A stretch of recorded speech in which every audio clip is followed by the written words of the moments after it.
শীত একদমই সহ্য করতে পারি না জন্য ভাবতাম গরমটা যে কবে আসবে। ও মা গো, এবারের গরম আমার টনক নাড়িয়ে দিল গো। এখন মনে হচ্ছে শীত গরম কিছুই আসার দরকার নেই। বর্ষা আমাদের এখানে এখনো শুরুই হলো না। আষাঢ় মাস চলে গিয়ে শ্রাবণ চলছে, কিন্তু শ্রাবণের ধারা আর হচ্ছে না, এক নাগাড়ে গরমের ধারাই চলছে।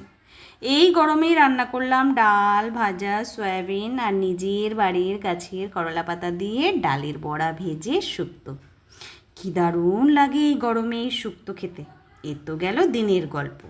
এবার রাতে মশারি টাঙানো বন্ধ করে দিয়েছি, পুরনো পাতলা সুতির বেডশিট পেতেছি। এবার নিজের জন্য পুরনো পাতলা ছেঁড়া নাইটি বের করলাম, পুড়ে ঘুমাবো গো। কী গরম, কী কষ্টটাই পাচ্ছি, আর ভালো লাগছে না। তো আজকের মতো টাটা গো, গুড নাইট।